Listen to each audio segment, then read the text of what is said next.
Chers amis, bonjour. Nous voilà en fin de parcours de cette semaine. Laissez le Saint-Esprit diriger vos vies. Et pour aujourd'hui, nous avons le chapitre 6 de l'épître de Paul aux Galates. Je vous invite à lire à partir du verset 7. « Ne vous y trompez pas, on ne se moque pas de Dieu. Chacun récoltera ce qu'il aura semé. Si une personne sème en suivant ses propres penchants, la récolte qu'il aura semée, la récolte qu'elle en aura, sera la mort. Mais si elle sème ce qui plaît à l'Esprit Saint, la récolte qu'elle en aura sera la vie éternelle.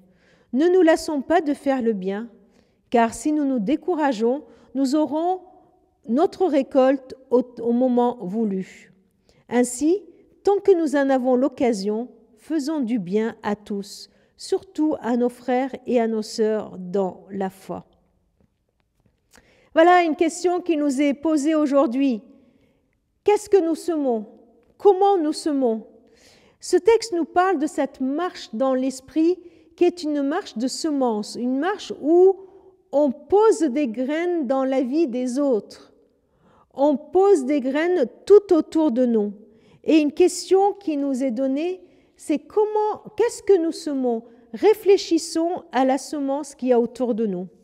Alors veillons sur nous, examinons-nous pour semer uniquement ce qui plaît à l'Esprit Saint, pour ce qui plaît uniquement à Dieu et non pas à nos penchants naturels. La semence, comme toute semence, a pour origine un fruit. C'est dans le fruit que se trouve la semence. Le Saint-Esprit veut nous donner un fruit et de ce fruit vient la semence.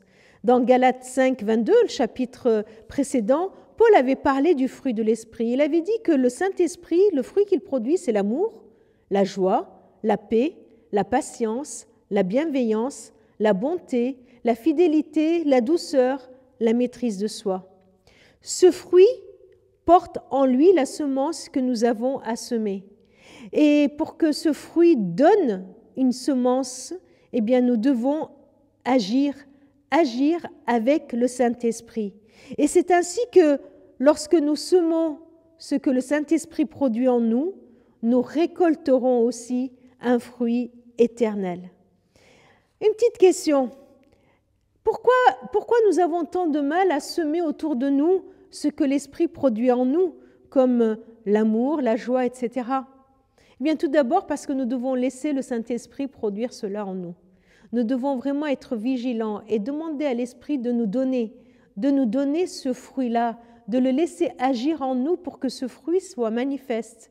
Et quand ce fruit est manifeste, alors nous pourrons semer autour de nous. Il y a plusieurs ingrédients dans cette semence. D'abord, c'est une question de foi. Croire qu'une petite graine peut produire un grand arbre. Croire qu'il peut produire un arbre tellement grand, comme le Jésus le dit dans la parabole, que les oiseaux du ciel pourront venir s'y abriter. Croire que le bien que je fais autour de moi aura une conséquence, que c'est la nature même de la semence qui produit cela, que si je sème du bien, il y aura du bien en conséquence. Si je sème l'amour, il y aura de l'amour. Que la puissance du Saint-Esprit qui agit en moi et qui me dirige produira une bonne semence qui produira de bons fruits. Deuxièmement, cela demande de la patience, de la persévérance. Même si je ne vois pas le fruit apparaître tout de suite, Paul dit « Ne nous lassons pas de faire le bien. Ne nous décourageons pas parce que nous aurons la récolte au moment voulu. » Troisièmement, il nous faut agir avec confiance, que dans ce temps où je ne vois pas ce qui se passe, quelque chose se passe quand même. Si j'ai semé l'amour, Dieu est en train de faire fructifier, de faire germer cette semence pour produire quelque chose. Et enfin, il y a l'action. Qu'est-ce que je fais de la présence de Dieu? Et Paul nous dit, tant que nous avons l'occasion, faisons du bien. Allons-y, passons à l'action, ne nous lassons pas de le faire. Et enfin, Dieu nous offre sa présence. Il nous offre de croire que sa présence, elle est active, qu'elle est source de vie et que son action, elle est présente, elle est agissante, même si je suis dans ce temps d'attente. Alors oui, le royaume de Dieu ressemble à cette petite graine de moutarde qu'un homme a prise et qu'elle a qu'elle a semé dans son champ et que cette graine, elle a poussé, et elle a donné un grand arbre où beaucoup d'oiseaux sont venus s'y abriter. Qu'est-ce que je vais semer aujourd'hui? Est-ce que je veux laisser le Saint-Esprit diriger ma vie pour que cette semence produite par le fruit de l'Esprit puisse faire une récolte immense tout autour de moi? Eh bien, allons-y. Ne nous lassons pas d'agir pour le bien, avec le bien.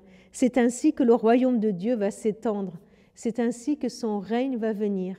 C'est ainsi que nous pourrons porter beaucoup de fruits. Que Dieu fasse en sorte que nos vies qui soient dirigées par le Saint-Esprit puissent produire pour le royaume de Dieu beaucoup de fruits.